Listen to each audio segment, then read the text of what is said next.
telling me about the story of Jonah in the Bible, and he has me to go and read it.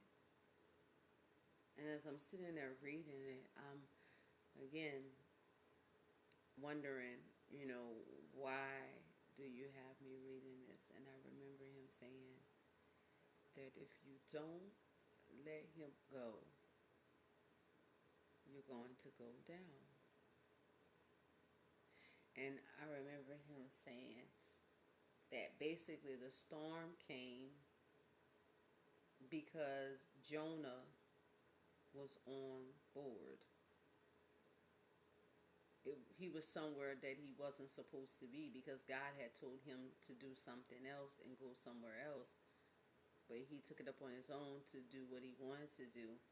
And because of his decision, it brought on a storm that not only he was in, but because of his decision, he had then entangled others in it. And so the only way that the storm would cease is he had to get off the boat. So he was thrown overboard. And so I remember God saying, if you don't let him go, you're going to go down.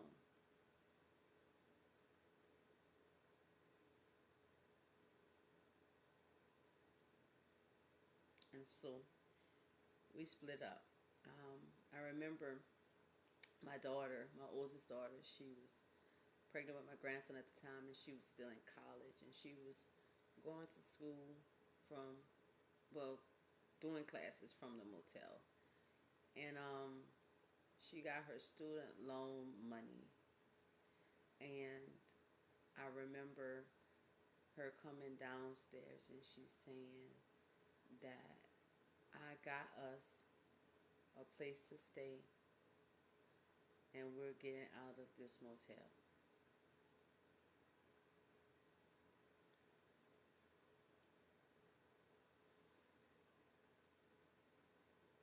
That was really hard for me, um, because as a mother, I feel that I should be taking care of my children. My children shouldn't be taking care of me. The next thing that God broke off of me, my pride. I remember God saying, Christina, your perspective is flawed. Because me thinking that, oh, I'm her mother, I should be taking care of her, she shouldn't be taking care of me. Um, and when God called me on my perspective, the way I saw that, that was prideful. It wasn't about the fact that that's your daughter and you didn't want her taking care of you. It was your pride. And so your pride flawed your perspective, because at the end of the day, are you not family, is what he said?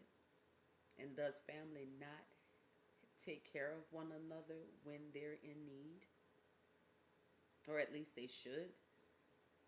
And so I remember that. And so when we got ready to move, um, I did as God called me to do. I separated from my daughter's dad.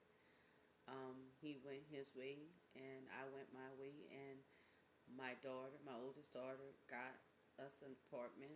I remember all she could afford was a 1 bedroom because she was working at the time. And so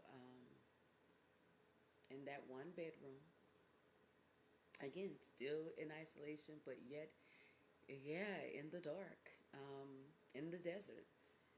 Um, she got us that 1 bedroom, and I'll never forget it. She had these walk-in closets, and this one big walk-in closet because she had a 1 bedroom.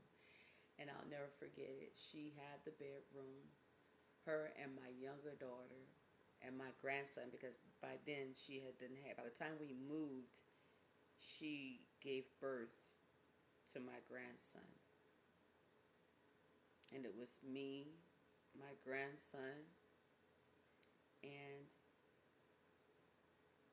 my youngest daughter, my oldest son, and my baby. And we all moved into that one bedroom apartment. And I'll never forget it. She took the room with my grandson and my older daughter, my daughter right up under her, they're a year apart. And they share her room. My son slept in the living room on the futon that turned into, a bed at night. And we rolled it out.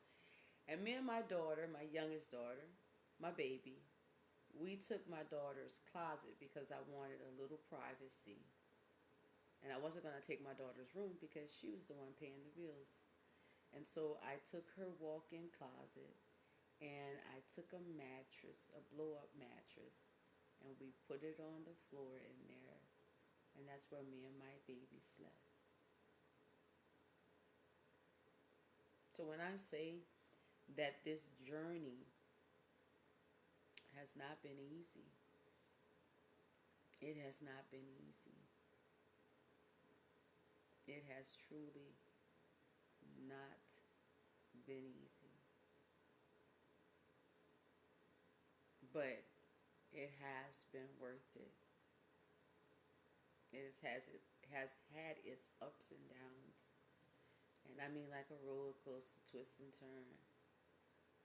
But for everything that I have faced head on, and I have not faced it alone because God has always been there. And there is always something that I've learned from it. And in that moment,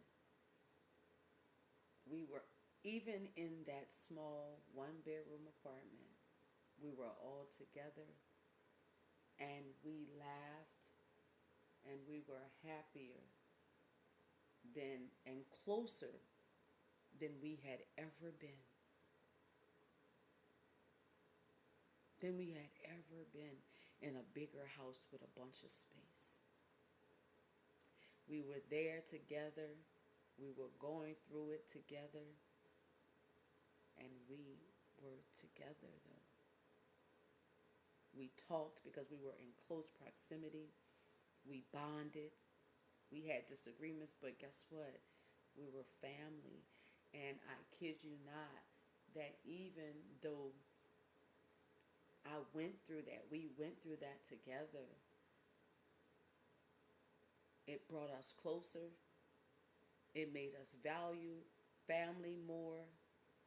And it made our relationships stronger. And so we stayed there for a while, for about a year actually, in that apartment. Um,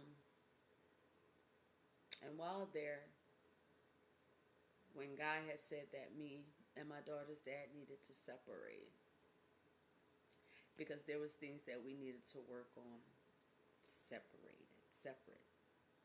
apart, and we couldn't do that together. Um, God began to work on me about that relationship, and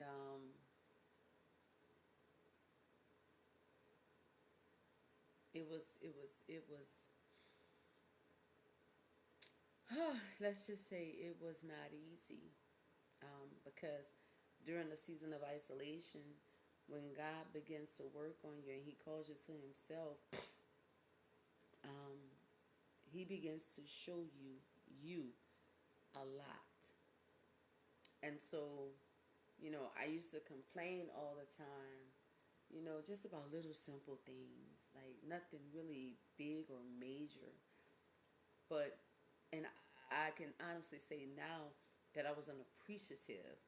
I took for granted some things.